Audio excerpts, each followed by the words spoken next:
2. How we doing, family? It's your boy, Yo, and this is another episode of YoHoops. I go through every NBA game every day. Today's Monday, March 9th, and we have a 5-game NBA card. I'm going to walk you through my thoughts and let you know what sides I like, so please leave a like, subscribe to the channel, and let me know your favorite game in the comment section below.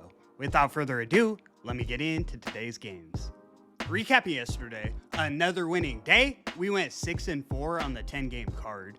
My first 2 plays were posted to the channel page, but I went 1-1, so if you watched the video, you went 5-3 with me.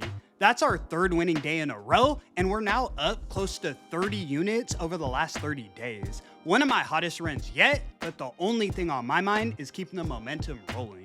In our first matchup tonight, we have the Philadelphia 76ers in Cleveland taking on the Cleveland Cavaliers. Cavs are minus 675 on the money line, and the total is 227.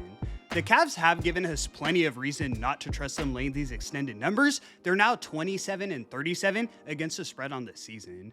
I've definitely seen improvement since they've traded Darius Garland, but the main thing that stands out to me in this game is the Sixers injury report. Tyrese Maxey, VJ Edgecombe, and Joel Embiid are all ruled out. At that point, I can't trust Dominic Barlow and Kelly Oubre to keep me competitive in Cleveland.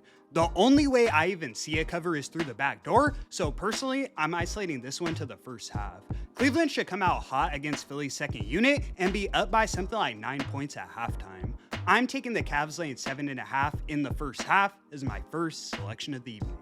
In our next matchup, we have the Memphis Grizzlies in Brooklyn taking on the Brooklyn Nets. Grizzlies are minus 125 on the money line, and the total is 222.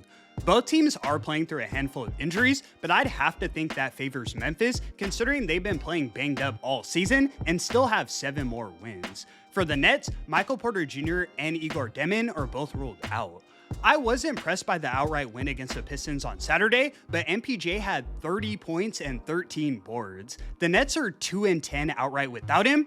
I can't expect them to win this game. I'm taking the Grizzlies on the money line as my next selection of the evening.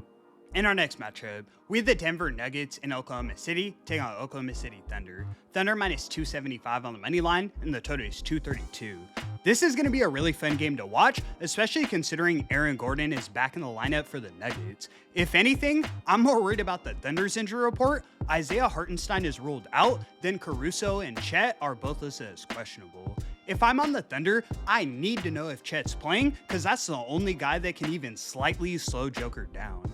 With an IR this lengthy, I lean to grabbing 7 points with Denver, but rather than taking a side, I'm going right back to my usual prop. I'm taking Nikola Jokic to go over 26.5 points. He takes this matchup personally after losing the playoff series last year, and like I mentioned, the Thunder don't really have anyone to stop him with Hartenstein out.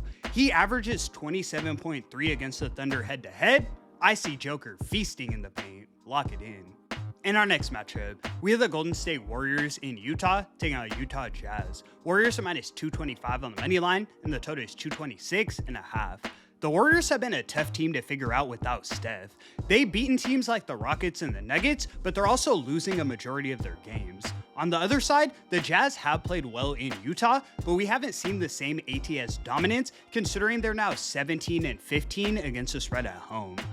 I wanted to buy in with the Jazz, but seeing the line movement and looking at the Warriors' last 2 games, this is probably the spot where they step up and get the dominant win. We saw them give themselves a chance to win in OKC, and this is definitely a step down in competition. I'll lean to the Dubs laying the 6 as my next selection of the evening. In our next matchup, we have the New York Knicks in LA taking on LA Clippers. Knicks are minus 130 on the money line, and the total is 221. Looking at this line, it feels like a perfect trap spot to get everyone on the Knicks. Problem is, I'm falling for it. The Clippers have been solid with Kawhi and Mathurin on the floor, but let's not pretend like now they're competing with the top teams in the league. They've got 37-year-old Brook Lopez as our starting center, and their bench is severely lacking in depth.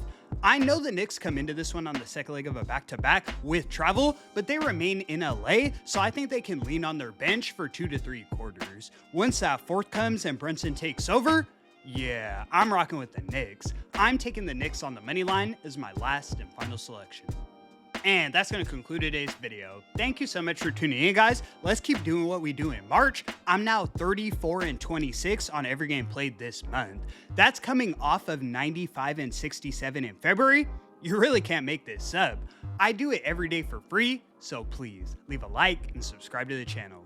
It's your boy, Yo! And until the next one, I'ma catch y'all. Peace!